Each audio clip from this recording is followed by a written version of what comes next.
Me chamo Adailza Ingrid de Moura Dias. Alexandre Dumas nasceu na França, foi neto de um general de Napoleão com uma negra, na época escrava. Aos 4 anos, seu pai faleceu. Com características autodidata, resolveu fazer sua educação dia a dia. Aos 20 anos, mudou-se para Paris para viver de literatura.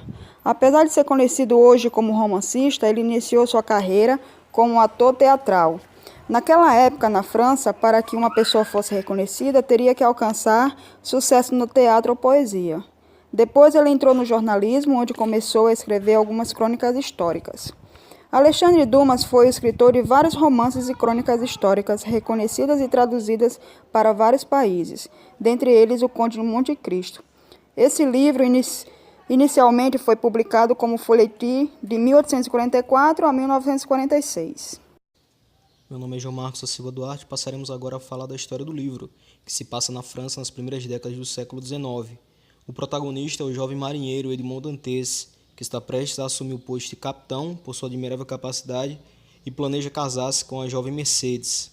Mas seu precoce sucesso gerou 3 inimigos. São eles Danglars, Fernando Mondego e Caderousse, que com a colaboração do promotor público Senhor de Villefort, armam uma conspiração bonapartista e o prendem inocentemente nas masmorras do castelo de If.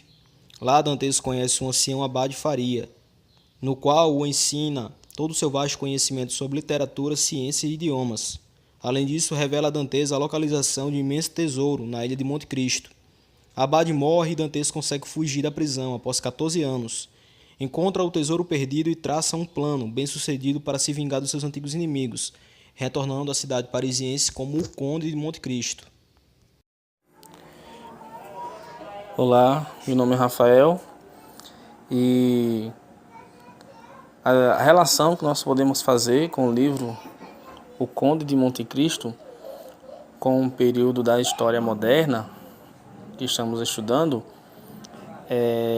algumas diz respeito à questão religiosa, pois tanto no livro como na história moderna nós vemos que a igreja ela não exerce mais a influência como exercia, por exemplo, na Idade Média.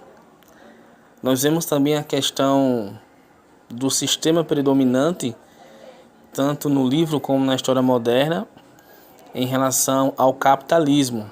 A gente vê que a história se passa na França, os ofícios, banqueiros, alfaiates, diz respeito, se caracteriza num sistema capitalista.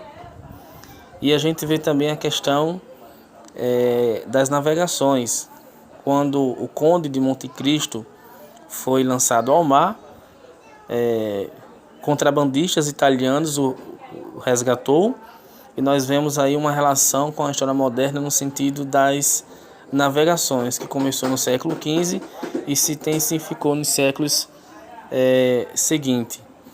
A gente vê também uma relação quanto à questão política. No julgamento do Monte Cristo, a gente vê a presença do promotor público, fato que a gente não vê, por exemplo, na Idade Média. Então, tanto no livro como na história moderna, nós podemos ver esses aspectos aí. Olá, sou Maria Nilva de Araújo e o contexto histórico do livro referencia a política francesa embasada na era napoleônica, acentua a Guerra dos 100 Dias da dinastia de Napoleão Bonaparte. Exilado na ilha de Elba, Napoleão encontra o marinheiro Edmond Dantes, que é incumbido de entregar uma correspondência a um destinatário desconhecido. Por isso, Dantes é denunciado pelos 3 amigos sob a acusação de apoiar o regime bonapartista. O sucesso do livro inspirou o diretor cinematográfico Kevin Reynolds a produzir o filme O Conde de Monte Cristo no ano de 2001. I am innocent. I inform Mercedes that Edmond Dantes has been executed. My advice, take solace in the comfort of your good friend. No! You are a soldier. Teach me the knife, the sword. Good. Too good. He spoke of escape. In return for your help, I offer something priceless. The treasure of Monte Cristo.